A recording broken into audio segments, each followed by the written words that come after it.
I was noticing for many years that there was a real difference in the canopy from one area of a city to another area of a city. I was seeing similar disparities. In fact, some people call it the canopy divide, where on one side of the street there will be a robust verdant canopy, and on another side of the same street there will be very little canopy. And so we started looking at the relationship between tree canopy and income of a neighborhood. We started looking at tree canopy and age of a neighborhood. We started looking at tree canopy and a variety of different socio-demographic and physical and historical factors that could help us explain why this difference was present in cities all around the country.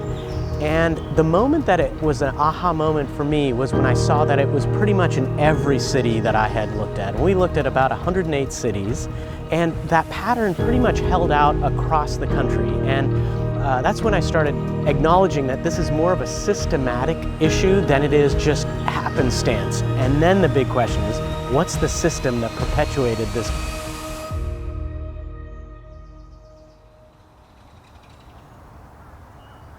The west side of Portland has about 54% canopy cover, at the expense of the east side of Portland having just 21%. When I say at the expense of the east side, which is majorly domiciled by people of color, the BIPOC population, and this can be traced back to historic redlining, a systemic way through banking policies that prevented a lot of Black Americans from owning homes back in 1930s to around 1960.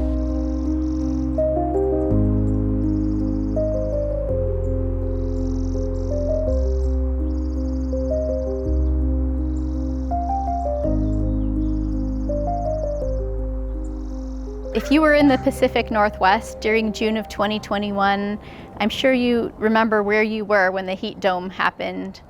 I was here in Portland and remember standing in my backyard, looking over the fence toward my elderly neighbor's house, thinking I need to go check on him. And then I remembered the last time I'd experienced these conditions. It was when I was serving in the Peace Corps in West Africa along the Sahara Desert.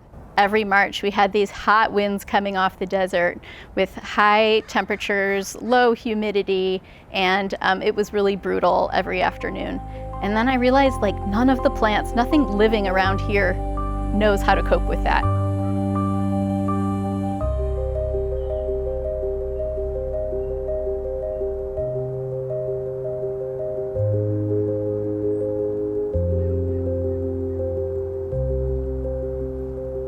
In the Pacific Northwest, it's really common for towns to leave street tree care up to the household that lives next to that tree. Even though the trees are on city property, they require the adjacent property owner to take care of them. And this can be thousands of dollars. So people who don't have that money to spend or don't have the capacity, just go without the trees. But in a warming climate, this is causing this canopy divide in our communities where people who have the resources to have shade have it, and those who don't have the resources just go without the shade and cooling. In the fall of 2021, we realized that there was no action plan for long-term cooling of the neighborhoods that were hit hardest by the heat dome. And that's when community organizations came together to demand something new.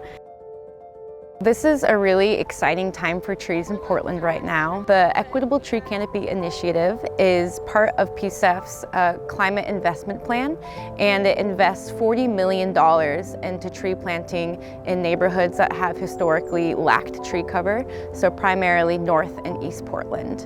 And it's really cool because it brings together multiple voices, so it brings together PSEF and urban forestry and the community to make sure that this initiative stays aligned with the community needs and that any jobs that come out from, the planting and the maintenance stay in the community as well. And then another really exciting city-led initiative is the Portland Urban Forest Plan. And it's essentially a management plan for the city of Portland's entire urban canopy. So this includes every single tree in the city, ranging from public to private property.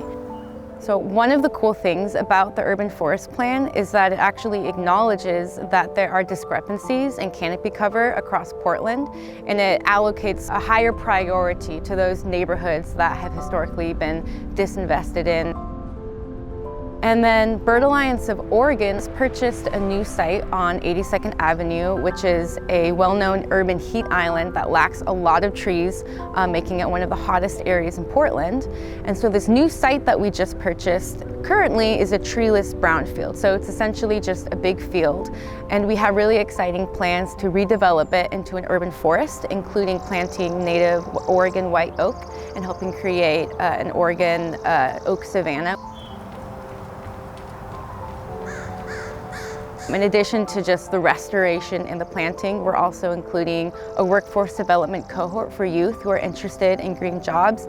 And we're also making sure that we include opportunities for community input so that the surrounding community has a say in what they would like to see for this new area in their backyards.